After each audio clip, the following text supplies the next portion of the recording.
Bienvenidas y bienvenidos al Noticiero Científico y Cultural Iberoamericano NSC, en su versión especializada en salud. Desde este espacio de la Asociación de Televisiones Educativas y Culturales Iberoamericanas ATEI, les compartimos los especiales del 2024, con la información más relevante sobre ciencia y tecnología, desde las bodegas de Santo Tomás en el Centro Histórico en Ensenada, Baja California, México. Las crisis sanitarias demuestran cómo algunas de las enfermedades más mortales son provocadas por virus que logran saltar de una especie a otra. Esto es posible, pues en algunos casos los agentes infecciosos contienen material genético, lo que les permite crear nuevas versiones y adaptarse a una gama más amplia de posibles víctimas. Alerta el virólogo e investigador del Centro Universitario de Ciencias de la Salud de la UDG, José Ángel Reglanava, que en Estados Unidos se tiene detectado un nuevo brote de la enfermedad en humanos con el virus de influenza aviar H5N1. Son 3 casos. Sin embargo, desde el 2022 a la fecha, se han registrado 18 casos de pacientes afectados. De estos 18 casos, 7 casos corresponden a la exposición a vacas lecheras, 10 a exposición de aves de corral y 1 sin exposición a animales conocidos de inmediato. Los estados afectados con mayor prevalencia en Estados Unidos son Colorado, California, Missouri, Michigan y Texas. Los principales síntomas de la infección es enrojecimiento de los ojos, síntomas leves de las vías respiratorias superiores, similares a los de la influenza, fiebre, tos, dolor de garganta, dificultad para respirar, moqueo o congestión nasal sumado a dolores musculares. Desde 1997 se han presentado casos en humanos. Sin embargo, preocupa a los científicos que este virus sea capaz de pasar de especie en especie de manera tan rápida. Por ejemplo, primero de aves a vacas y luego a humanos. Recientemente, la revista científica Nature publicó un nuevo estudio sobre las claves de la transmisión entre las vacas. Según el equipo del Departamento de Diagnóstico Médico del Colegio de Veterinarios de Kansas, Estados Unidos, concluyó que la principal vía de transmisión de la gripe aviar en el brote que afecta al ganado vacuno parece ser la leche y las técnicas de la ordeña, por lo que Reglanava hace algunas recomendaciones. Las recomendaciones es evitar el contacto con aves silvestres y animales enfermos o muertos y no preparar ni consumir leche sin pasteurizar o queso crudo. Por lo tanto, las principales vías de contagio de la gripe aviar H5N1 es estar en contacto directo con aves de corral, vacas o consumir leche sin pasteurizar. La mortalidad es alta, es del 50% según reportes de la Organización Mundial de la Salud. Para tratar el virus se utiliza el oseltamivir y debe ser aplicado sobre todo en las primeras etapas de la enfermedad. Una vez que alguien esté expuesto al virus, los síntomas se presentarán alrededor del segundo o tercer día. El especialista advirtió que el salto de estos virus entre especies es de preocupación y de vigilancia estrecha. Por lo tanto, cada vez que existe un cambio de salto de infección entre especies, es una alerta de que debemos de estar preparados para una posible emergencia sanitaria. El riesgo de adaptación del virus en mamíferos que estamos observando en las vacas pone de manifiesto que puede ser una posible adaptación del mismo para una mejor transmisión de persona a persona.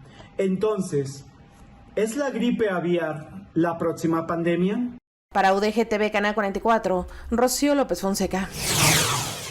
En medicina, la fusión de la biología con la ingeniería permiten desarrollos que prometen transformar la manera en la que se aborda la salud, desde la creación de tejido orgánico artificial hasta dispositivos que permiten monitorear el estado arterial del cuerpo para detectar alteraciones tempranas que pudieran comprometer la salud cardiovascular.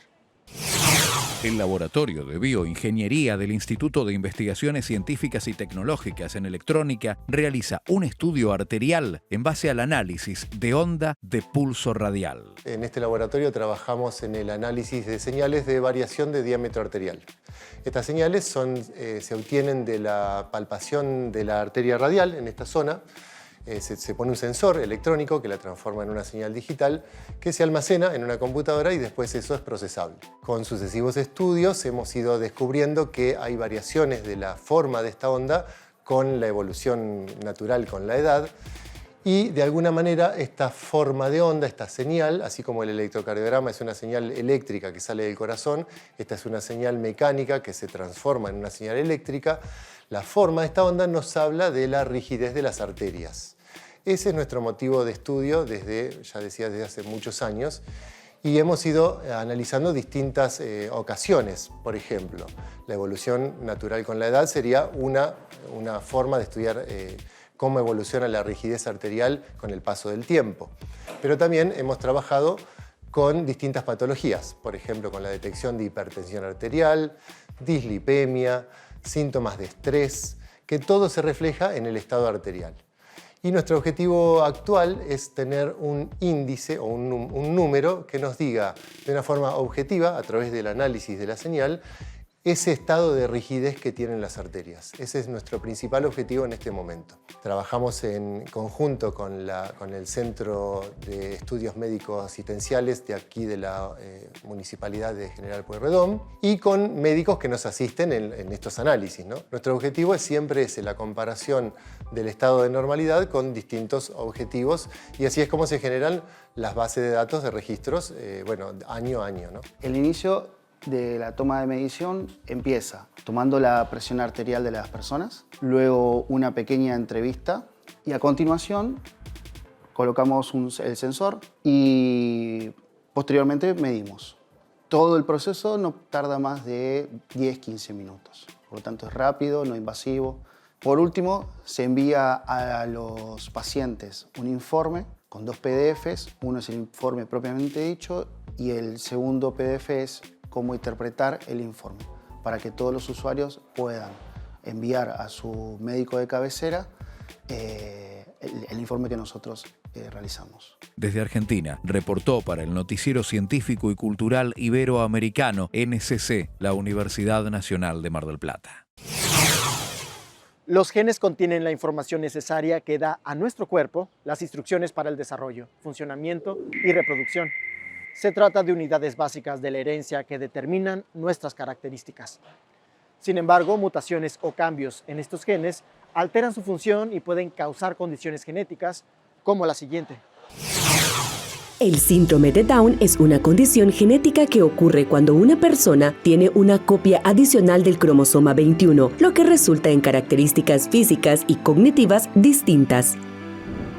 Que el síndrome de Down es una formación, ¿verdad? Una formación congénita donde los niños nacen con 46 cromosomas, ¿verdad? Cuando hablamos de un niño sin discapacidad o sin situación de discapacidad, entonces el síndrome de Down tiene una cromosoma extra en su cromosoma 21. En vez de tener 2 cromosomas, tiene 3 cromosomas. Y es por ello que también se le conoce como trisonomía 21. Entonces, esa cromosoma además es una cromosoma que realza sus cualidades como ser humano. En cuanto a las características cognitivas, las personas con síndrome de Down suelen experimentar un retraso en el desarrollo intelectual que puede variar desde leve hasta moderado. Esto dificulta su capacidad para aprender y comprender información, así como para desarrollar habilidades sociales y de comunicación. Sin embargo, es importante tener en cuenta que cada individuo con síndrome de Down es único y puede tener fortalezas y desafíos diferentes. Recordemos que los jóvenes, aparte de tener su situación cognitiva, una condición cognitiva, también tienen algunas dificultades asociadas a la parte del lenguaje, la parte de la comunicación, y es por ello que primero tenemos que hablar sobre la formación o educación o estimulación del muchacho en casa, ¿verdad? Entonces es por ello que Cuando se identifica la parte de la trisomía 21 en los niños, entonces se debe dar un seguimiento en la parte de un terapista de lenguaje para poder fortalecer aún sus habilidades.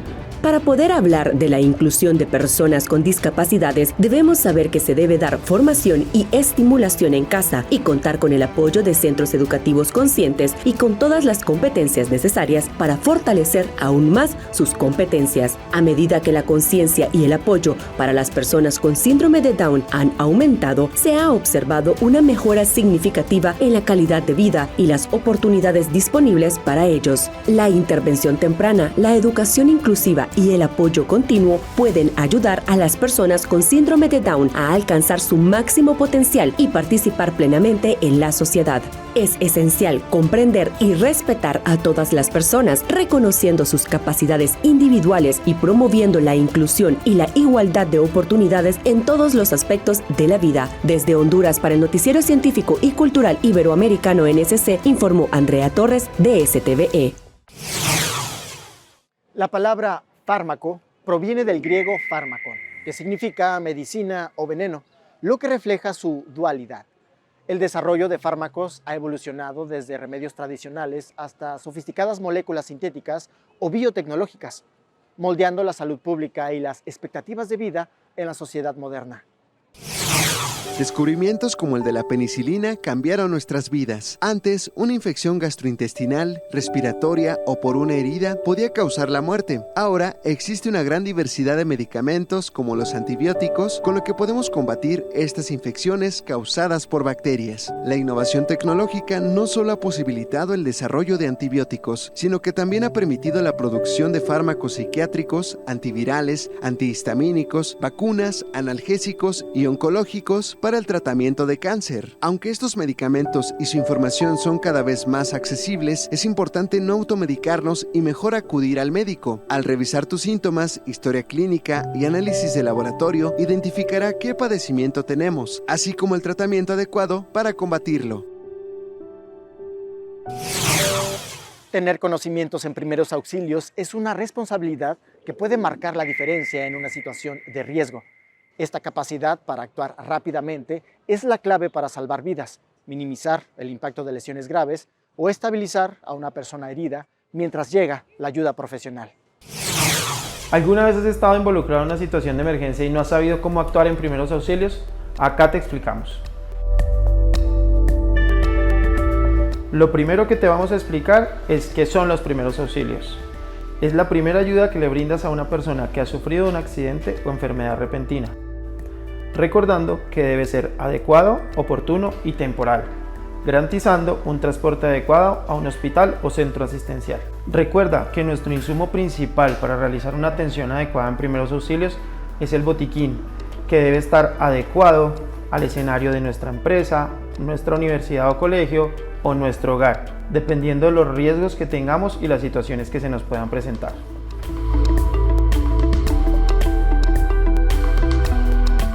Ahora te vamos a explicar de forma práctica cómo hacer un primer auxilio muy sencillo y muy básico. Lo primero que debes recordar es mantener la calma, utilizar tus elementos de bioseguridad, que están los guantes y el tapabocas. Asegurar la escena para que puedas o digamos sea segura para ti, y luego de eso nos vamos a acercar a la persona y le vamos a hacer unos estímulos. Señor, ¿me escucha? Mi nombre es Nicolás, sé de primeros auxilios, ¿le puedo ayudar? Recuerda siempre hacer esa pregunta, es esencial dentro de los aspectos médico-legales. Inmediatamente vamos a revisar si respira o no respira. ¿Para qué? Para que si no respira podamos empezar el proceso de RCP, y si respira, revisemos muy rápidamente de forma visual y de forma física qué heridas puede tener. A partir de eso podremos evolucionar con lo que tengamos para atender.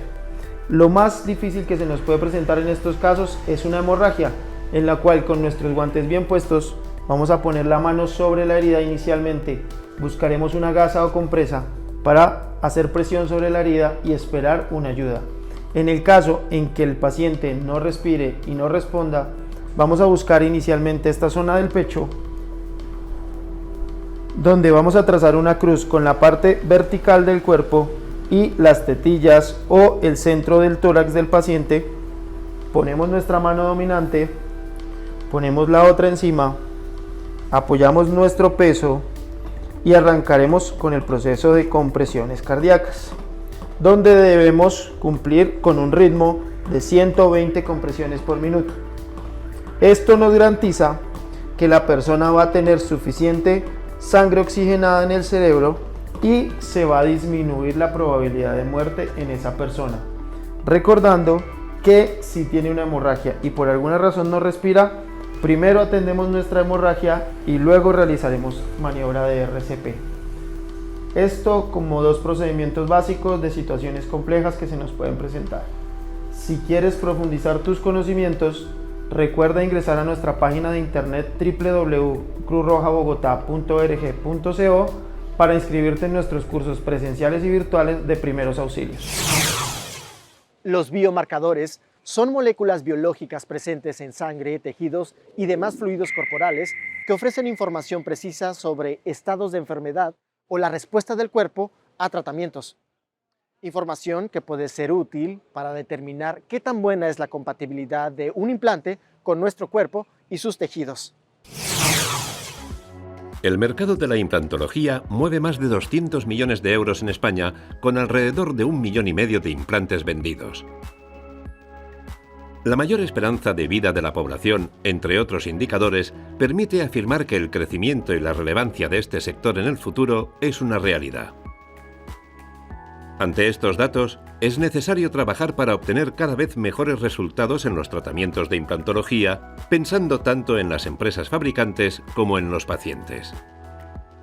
Personal investigador del Grupo de Polímeros y Materiales Avanzados de la Universitat Jaume I de Castelló ha desarrollado un método in vitro para pronosticar la capacidad de inducir regeneración de tejidos blandos y óseos por parte de implantes en contacto con estos tejidos, implantes de cadera, rodilla, dentales, dispositivos transepiteliales. La primera evidencia que se plantean es que no existe una buena correlación entre los estudios realizados in vitro con los que posteriormente se hacen in vivo. Los resultados que se obtienen en el laboratorio, cuando se aplican a casos reales, no responden de la misma manera. Esto significa horas y horas de trabajo perdidas, grandes inversiones, incertidumbre a la hora de seleccionar un prototipo y una gran lentitud en el desarrollo de nuevos productos sanitarios. ¿Cómo abordar este problema? Aquí entra en juego la proteómica. Nuestra sangre contiene multitud de proteínas, de forma que al poner un implante en el cuerpo, este va a entrar en contacto con ellas. Como resultado, estas proteínas se adhieren diferencialmente a su superficie formando una capa. En función del tipo de implante y de sus propiedades, se genera una capa de proteínas distinta. Y según la composición de esta capa, podemos encontrar diferentes respuestas biológicas. Por tanto, la adhesión de proteínas sobre el implante determina si la regeneración será exitosa o no. El estudio sistemático de biomateriales con diferentes respuestas biológicas mediante proteómica ha permitido identificar los biomarcadores claves que permiten predecir cómo se va a comportar un implante en nuestro cuerpo. En base a estos biomarcadores se desarrolla una nueva técnica que permite determinar el potencial de un implante para regenerar diferentes tipos de tejidos de un modo más eficiente. Así, por ejemplo, en un nuevo implante dental se intentaría determinar su capacidad de osteointegración y en el desarrollo de un pilar transepitelial se intentará determinar la capacidad de sellado del tejido blando a su alrededor. Todo este proyecto de investigación se puede aplicar, además de a implantes dentales, a cualquier tipo de prótesis, pudiendo resultar de gran utilidad a todos aquellos productores de materiales que tengan que estar en contacto con tejidos. En definitiva, estamos ante un nuevo método más seguro, rápido y económico que supondrá una reducción de costes en empresas productoras de implantes, ya que esta innovación permite disminuir los riesgos en el paciente, reducir los tiempos de ensayo y ahorrar costes a la hora de sacar un nuevo producto al mercado. Durante el siglo XX, el mundo aceleró su crecimiento poblacional. No obstante, a este punto de la historia se prevé que la población del planeta disminuya en las próximas décadas, especialmente en países con bajas tasas de natalidad, fenómeno que ya comenzó en Latinoamérica y plantea serios retos para el desarrollo. Los nacimientos en Chile bajaron un 29% entre 2013 y 2023. Según el Instituto Nacional de Estadísticas, la tasa de fecundidad es de 1,17 hijos por mujer, lejos del 2,1 necesario para el recambio poblacional. Se trata de la tasa de natalidad más baja de América. La estadística revela una tendencia en aumento entre mujeres como Camila Ramírez, que a sus 29 años trabaja, estudia una maestría y decidió no tener hijos. Es una labor sumamente abnegada y que no se aviene con mis deseos, mis necesidades, mi proyecto de vida en lo absoluto. En particular, creo que mucha gente cree que tener hijos es como llevarlo al estadio, llevarlo a jugar a la pelota, jugar con él y cosas que son divertidas. Y siento que es una mirada que no se ajusta a la realidad. Según la División de Población de Naciones Unidas, la fecundidad de Chile está debajo de países desarrollados como Italia, Japón y España. La experta Mariana Yopo estima que los cambios en torno a la reproducción en la sociedad chilena han sido muy rápidos y abruptos, y lo que tomó décadas en Europa, en Chile se ha visto en 10 o 20 años. En los últimos años es que en Chile hay un profundo y muy drástico descenso de la natalidad. O sea, si nosotros pensamos en la década de los 60 en Chile, las mujeres tenían prácticamente 6 hijos en promedio. Hoy ese número, según las cifras actualizadas del Instituto Nacional de Estadística, son 1,17 hijos por mujer, lo que nos sitúa por muy bajo la tasa de reemplazo de la población y nos pone no solamente con una de las tasas de fertilidad más bajas de América Latina, sino que también con una de las tasas de fertilidad más bajas del mundo. Según la investigadora, debido a una mayor autonomía reproductiva y al acceso de las mujeres a la educación y el trabajo, la sociedad chilena ha flexibilizado los mandatos en torno al género y la familia. Hoy ser mujer en Chile no necesariamente es ser madre, y una familia no necesariamente tiene que ver con tener hijos. Como concretar un pensamiento que uno tiene, que no es no quiero tener hijos porque no quiero, sino que es porque el mundo no necesita un humano, un hijo mío biológico, no lo necesita. Somos millones de humanos, hay sobrepoblación, hay escasez hídrica, contaminación. El descenso de la maternidad se acompaña de una drástica disminución del embarazo adolescente, que bajó 80% en 2 décadas. Además, en los últimos 10 años, las vasectomías crecieron casi 900% y la esterilización femenina aumentó 54% en los hospitales públicos. En ese contexto, los expertos prevén que en los próximos años se reforzará la tendencia. Ni siquiera el aumento de la migración, responsable del 17,4% de los nacimientos en 2021, ha logrado revertirla. Gracias por acompañarnos en el Noticiero Científico y Cultural Iberoamericano NSC, especializado en ciencias médicas y tecnología enfocada en salud. No se pierdan las emisiones de Ciencia, Tecnología y Cultura con Iván Carrillo y Ana Cristina Olvera. Gracias a los socios de ATEI que a través de sus plataformas hacen posible esta transmisión. Agradecemos también a las agencias informativas AFP, EFE, Xinhua y Deutsche Welle. Visiten noticiasnsc.com y síganos en redes sociales. Nos encuentran como NSC Iberoamérica. Soy Jonas Birmar. ¡Feliz 2025!